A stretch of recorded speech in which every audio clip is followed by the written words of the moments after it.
ജനവും ഭരണകൂടവും ഈ കാര്യത്തിൽ ഒരു അഭിപ്രായം അല്ലെന്നൊരു ആണ് എന്റെ അഭിപ്രായം. കാരണം ഭരണകൂടങ്ങൾ മിക്കതും അമേരിക്കയുടെ അഭിപ്രായങ്ങളോട് താല്പര്യപ്പെട്ട് നിൽക്കുമ്പോൾ, അവരുടെ നിലപാടുകളോട് യോജിച്ച് നിൽക്കുമ്പോൾ, ജനങ്ങൾ ഇവിടുത്തെ മിഡിൽ ഈസ്റ്റിലുള്ള ഏതാണ്ട് മുഴുവൻ ജനങ്ങളും തന്നെ പാലസ്തീന് അനുകൂലമായ ഒരു നിലപാടെടുക്കുന്ന, ഇസ്രയേലിനെതിരായ ഒരു നിലപാടെടുക്കുന്ന ഒരു സാഹചര്യമാണുള്ളത്. അതുകൊണ്ട് മേഖലയിൽ സമാധാനം വരേണ്ടത് ഈ രാജ്യങ്ങളിലെല്ലാം ആവശ്യമാണ് എന്നുള്ള നിലയിലുള്ള ഒരു നിലപാട് മാത്രമേ ഗവൺമെന്റുകൾ എടുക്കുള്ളൂ എന്നാണ് ഞാൻ കരുതുന്നത്. അതേസമയം അമേരിക്കയെ സംബന്ധിച്ച് ഇപ്പോൾ ഇങ്ങനെ ഒരു ഒരു തീരുമാനത്തിൽ ഇതിനെ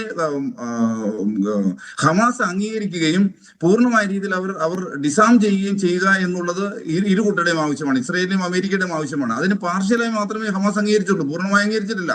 അവർ മറ്റൊരു ഫോഴ്സിനെ, ഇന്റർനാഷണൽ സിവിലൈസേഷൻ ഫോഴ്സ് ISF എന്ന് പറയുന്ന ഒരു ഫോഴ്സ് രൂപീകരിക്കുകയും അത് ഇസ്രയേലിന്റെ പാലസ്തീന്റെ സുരക്ഷിതത്വവും ബോർഡർ സെക്യൂരിറ്റിയും ഒക്കെ അവരെ ഏൽപ്പിക്കുന്നു. അതിന്റെ സ്ട്രക്ചർ എന്തായിരിക്കും, അതിന് ആരൊക്കെ ആയിരിക്കും ഉണ്ടായിരിക്കുക, അതെങ്ങനെയായിരിക്കും കൈകാര്യം എന്നിത്യാദി കാര്യങ്ങളെ സംബന്ധിച്ചെല്ലാം വളരെയേറെ ചർച്ചകൾ ഇനി പറയേണ്ടതായിട്ടുണ്ട്. ഇതേസമയം പ്രധാനപ്പെട്ട ഒരു പ്രശ്നം, ഇപ്പോഴും അഡ്രസ് ചെയ്യപ്പെടാതെ പോകുന്ന ഒരു പ്രശ്നം എന്ന് പറഞ്ഞാൽ ഇവിടെ അഭയാർത്ഥികളുടെ റൈറ്റ് ടു റിട്ടേൺ ആണ്, തിരിച്ചു മടങ്ങി പോകാനുള്ള അവകാശമാണ്. അതാണ് ഈ പ്രശ്നത്തിന്റെ മൂല കാരണം. അത് ഇവിടെ ഒരിടത്തും അഡ്രസ് ചെയ്യപ്പെട്ടിട്ടില്ല.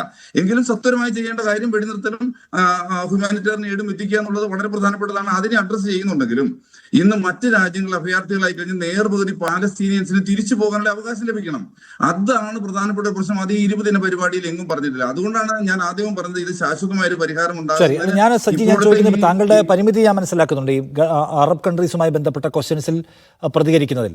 ഞാൻ ചോദിക്കുന്നത്, താങ്കൾ നേരത്തെ പറഞ്ഞു അറബ് സ്ട്രീറ്റ് ഒന്നാകെ, അറബ് ജനത ഒന്നാകെ ഞങ്ങളുടെ സഹോദര രാഷ്ട്രം അല്ലെങ്കിൽ ഞങ്ങളുടെ സഹോദരിമാർ അവർക്ക് നീതി കിട്ടണം എന്നാഗ്രഹിക്കുന്നവരാണ്. അപ്പോൾ ജനവികാരത്തെ അഡ്രസ്സ് ചെയ്യേണ്ട ബാധ്യത അറബ് അഡ്മിനിസ്ട്രേഷന് ഉണ്ടായിരിക്കും. അതോടൊപ്പം തന്നെ അമേരിക്കൻ താല്പര്യവുമായിട്ട് മെച്ചപ്പെട്ട ഒരു റാപ്പോയിൽ പോകുന്നവരാണ് അവരെല്ലാവരും. അതിനെയും മാനിക്കേണ്ട ഒരു സാധ്യത അവരുടെ മുമ്പിലുണ്ട്.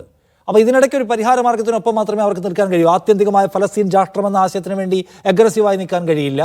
എന്നാൽ ജനങ്ങളുടെ വികാരത്തെ മാനിക്കുകയും വേണം. അപ്പോൾ എവിടെയെങ്കിലും ഒന്ന് അവസാനിക്കട്ടെ, ഈ ഒച്ചയും ബഹളവും നിൽക്കട്ടെ, ഈ വെടിയൊച്ച നിൽക്കട്ടെ, ആളുകളുടെ വിലാപം നിന്ന് കിട്ടിയാൽ മതി, പിന്നെ എന്തുമാവട്ടെ എന്ന മട്ടിലുള്ള ഒരു സമീപനമായിരിക്കുമോ ഈ അറബ് കൺട്രീസിൽ ഉണ്ടാവുക? അതെങ്കിൽ ശാശ്വത പരിഹാരത്തിന് ഒരു നിലയ്ക്കും സഹായകമാകുന്ന ഒന്നായിരിക്കില്ലല്ലോ എന്ന് പറയാൻ? ശാശ്വതമായ ഒരു പരിഹാരത്തിന് സഹായമാകില്ല എന്ന് തന്നെയാണ് ഞാൻ വിചാരിക്കുന്നത്. പക്ഷേ ഇപ്പൊ വന്നിരിക്കുന്ന ഒരു നിലപാട് മാറ്റത്തിന് പ്രധാനപ്പെട്ട കാരണങ്ങളൊന്ന്, ഇസ്രയേൽ ചെയ്ത ഏറ്റവും ബുദ്ധിമോശമായ ഒരു കാര്യമായി പോയി അവർ ഖത്തറിനെ ആക്രമിച്ചു എന്ന് പറയുന്നത്.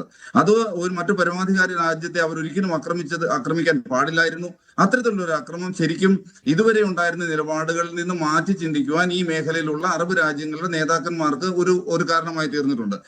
എന്നിരുന്നാൽ പോലും ആത്യന്തികമായ ഒരു നിലപാട്, കാരണം ഇവിടുത്തെ മിക്ക രാജ്യങ്ങളുടെയും സുരക്ഷ എന്ന് പറയുന്നത് അമേരിക്കയുമായി ബന്ധപ്പെട്ടാണ് നിൽക്കുന്നത്. അതുകൊണ്ട് അമേരിക്കക്കെതിരായ ഒരു നിലപാട് എന്ന് പറഞ്ഞാൽ ഇസ്രയേലിനെതിരായ ഒരു നിലപാട് ഈ രാജ്യങ്ങൾ എടുക്കുമെന്ന് നമുക്കിപ്പോൾ പ്രതീക്ഷിക്കാൻ ഒരു നിർവാഹമില്ല. പക്ഷെ ജനങ്ങൾ അവർക്കെതിരാണ്.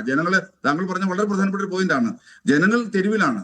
ഈ ജനങ്ങളുടെ ശബ്ദം അവർക്ക് കേൾക്കാതിരിക്കാൻ കഴിയില്ല. ഇതെല്ലാം മൊണാർക്കാണ് ഭരിക്കുന്നതെങ്കിലും ഈ ജനങ്ങളുടെ ശബ്ദം അവർക്ക് കേൾക്കാതിരിക്കാൻ കഴിയില്ല. ലോക രാജ്യങ്ങളെതിരായിരിക്കുന്നു, അതിനുമേൽ മൗനമായിരിക്കാൻ അവർക്ക് കഴിയില്ല. അതുകൊണ്ട് താൽക്കാലികമായിട്ടാണെങ്കിലും ഈ രാജ്യങ്ങളിലെ ഭരണകൂടം പാലസ്തീനൊപ്പം മറ്റെന്ന് നടന്നതിനേക്കാൾ ശക്തമായി ഇപ്പോൾ പാലസ്തീനൊപ്പം നിൽക്കുകയും ഇസ്രായേലിനെതിരായി തിരികുകയും അത് അമേരിക്ക ഒരു തലവേദനയായി തീരുകയും ചെയ്തിട്ടുണ്ട് എന്നുള്ളൊരു വാസ്തവമാണ്.